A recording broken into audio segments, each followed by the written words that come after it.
Every Monday here on Off the Bench, we talk to Matt Mauck, former LSU National Championship quarterback, joins us to help us give a little breakdown of the weekend and look ahead. Good morning, Matt. How are you, man?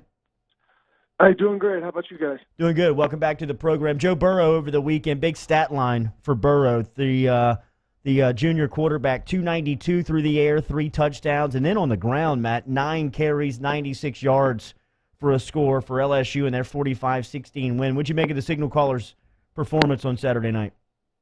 I figured people were going to be happy. They got the stat line they wanted.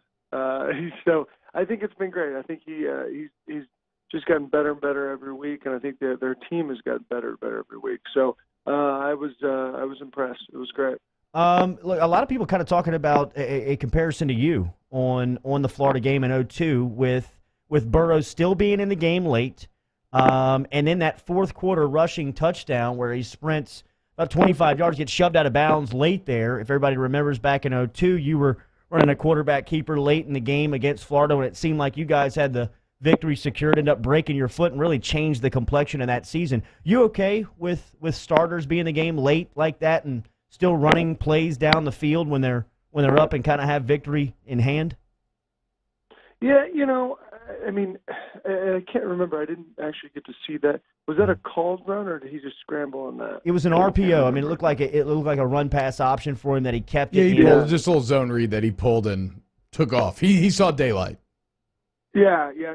I mean, I think something like that. I mean, Jimbo, we talk about my play in 2002, and he says to himself, that's the stupidest thing ever. And it was a designed quarterback draw type of a thing. So, but I think you got to play football, and then you don't play that many games, and especially for Joe, he hasn't, like we talk about this every week, he hasn't played a ton. So I'm fine with him in there because, I mean, practice just does not simulate live game like a live game does. So I'm fine with that, and I think that the fact that he pulled it and went, I mean, there's nothing you can do as a coach. It's just playing football. 9 receivers on Saturday night, Matt, for LSU. If one thing that's becoming obvious here with Insminger and Burrow is that they're spreading the football around, man. Justin Jefferson led the receivers with 5 receptions, but new faces like Terrace Marshall and Racey McMath and Leonard Fournette getting into the mix. What are you making of Insminger's offense now 5 games in as you see it evolve?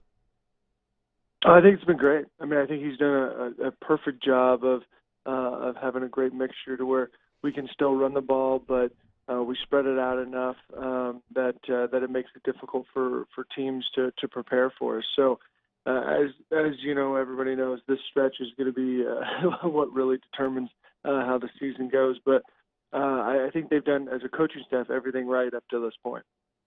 Talking to former national champion Matt Mauck here on Off the Bench on 104.5, 100.3 ESPN. And, Matt, you're a quarterback. You read a lot of defenses. When you watch this Dave Aranda defense, how tough do you think it is for a lot of these college guys to make the calls against a scheme that gives you a lot of tricky looks, right? Like a lot of guys walked up in the line, then only 3 come, and the guys drop from all over. They add in from all over. Like, what impresses you about this Dave Aranda defense? I think 2 things. I think the one when you've got. I remember I forget who their defensive coordinator was. With Arkansas when I was there.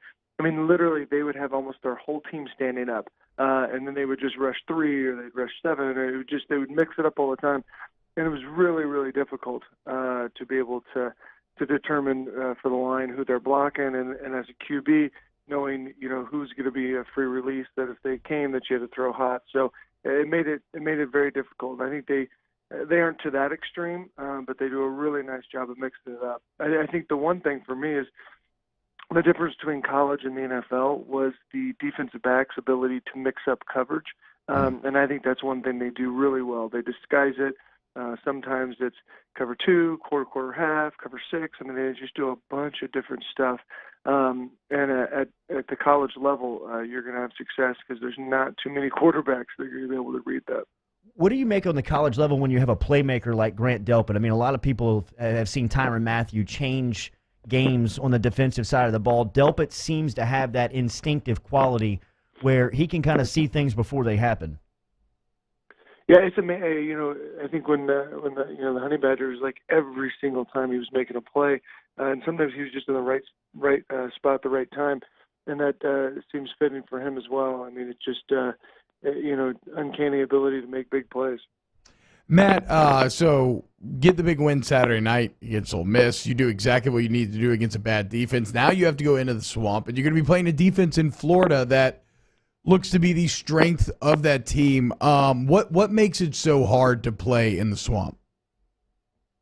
I think I don't know if it's that. I mean, when I was there, it was when Florida was just coming off of kind of one of their best spans that they've been through.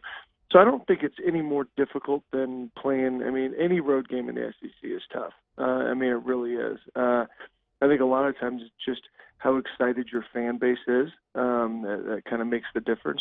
And so, I don't think Auburn's a really tough place.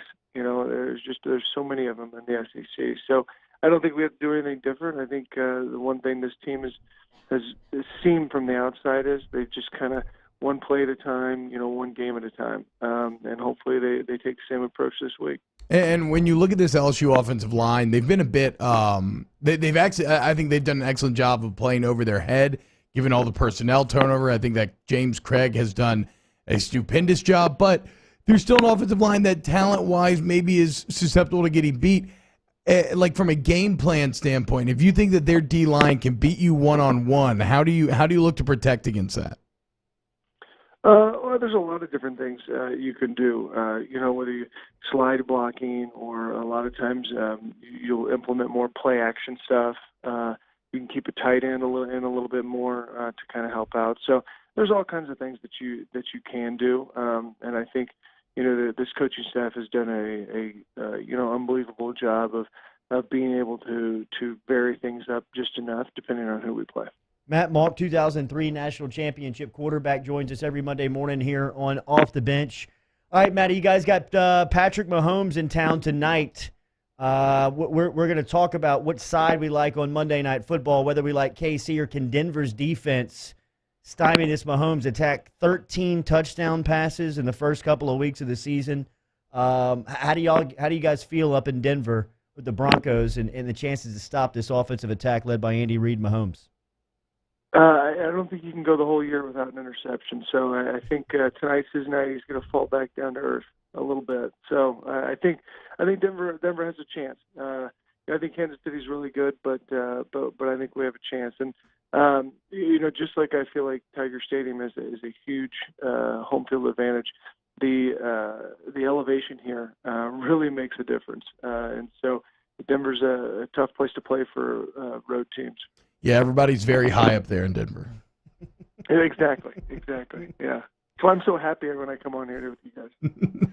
It's our doctor, man. That's our dentist. Mile High Stadium. Yes, indeed. Every Monday. We'll talk to you next week, Matt. Thank you, man. All right. See you guys. Take it easy, man.